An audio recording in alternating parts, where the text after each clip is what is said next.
সিস্টেমে লগইন করার পর জেনারেল বন্ডের অ্যাপ্লাই করার জন্য বাম পাশের মেনু থেকে জেনারেল বন্ড বাটনে ক্লিক করতে হবে।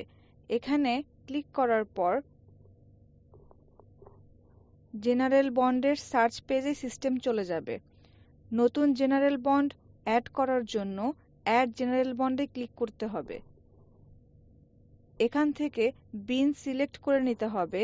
এই বিনের এগেইনস্টে যে ব্যাংকগুলো অ্যাপ্রুভ আছে সেগুলোর লিস্ট এখানে চলে আসবে। যেই ব্যাংকের এগেইনস্টে জেনারেল বন্ডটা করা হবে সেটা ড্রপডাউন থেকে সিলেক্ট করে নিতে হবে। প্রথমে বন্ডার প্রোফাইল দেখা যাচ্ছে। এখানে অ্যামাউন্ট টাইপ ইনফরমেশন দেখা যাচ্ছে, যেখানে ডিউরেশন 1 ইয়ার দেওয়া আছে এবং টোটাল অ্যামাউন্টটা এখানে উল্লেখ করা আছে। এরপর সিস্টেমে একটা টেমপ্লেট থেকে অ্যাপ্লিকেশন আসবে, যেখানে বন্ডারের কিছু তথ্য দেয়া আছে এবং যদি আরও কিছু বন্ডার অ্যাড করতে চায় তাহলে অ্যাপ্লিকেশনে অ্যাড করতে পারবে বাংলা অথবা ইংলিশে। নিচে 20টি নন জুডিশিয়াল স্টেপ নাম্বার দেয়া আছে, যেটা বন্ডারকে হার্ড কপি দেখে নিউমেরিক নাম্বারগুলো এখানে দিয়ে দিতে হবে এবং ডেটগুলো বসিয়ে দিতে হবে। সেম নাম্বার অ্যাকসেপ্টেবল না, এখানে রেড অ্যালার্ট দিয়ে দিয়েছে, অবশ্যই ডিফারেন্ট নাম্বার হতে হবে। সবগুলো স্ট্যাম্প নাম্বার দিয়ে দেওয়ার পর এখানে নিচে রয়েছে রিকোয়ার্ড ডকুমেন্টস। এখানে ডকুমেন্টসগুলো স্ক্যান করে দিতে হবে। মাল্টিপল ডকুমেন্ট দেয়া যাবে, কিন্তু অবশ্যই সেটা পিডিএফ ফরম্যাটে হতে হবে। যদি পিডিএফ ফরম্যাট ব্যতীত অন্য কোনো ফরম্যাট থাকে সেটাও কনভার্ট করে পিডিএফ ফরম্যাটে নিয়ে আসতে হবে। এখানে যদি অ্যাপ্লিকেশনটি এভাবেই সেভ রাখতে চাই তাহলে সেভ বাটনে ক্লিক করতে হবে, আর যদি সাবমিট করে দিতে চাই তাহলে সাবমিট বাটনে ক্লিক করতে হবে।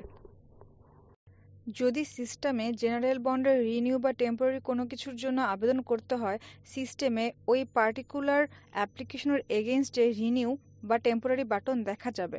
সিস্টেমে এক্সপায়ারি ডেট থাকবে, এক্সপায়ারি ডেটের কিছুদিন আগে এই বাটনগুলো ভিজিবল হবে। রিনিউ যদি করতে চাই তাহলে রিনিউতে ক্লিক করলে প্রথমে রিনিউ অপশনে ক্লিক করে ব্রাঞ্চ নামটা সিলেক্ট করতে হবে এবং এখানে বন্ডার প্রোফাইল শো করবে। এখানে রিজন ফর রিনিউয়াল এই অপশনটা সিলেক্ট করে দিতে হবে এবং আগের মতোই এখানে একটা টেমপ্লেট অ্যাপ্লিকেশন থাকবে, যে অ্যাপ্লিকেশনটি পূরণ করতে হবে। নন জুডিশিয়াল স্ট্যাম্প নম্বরগুলো দিয়ে দিতে হবে, যেটা অবশ্যই নিউমেরিক্যাল হতে হবে। সেম নাম্বার অ্যাকসেপ্টেবল না, তাই ডিফারেন্স নাম্বার দিতে হবে। সেম নাম্বার হলেই রেড অ্যালার্ট দিয়ে দিবে।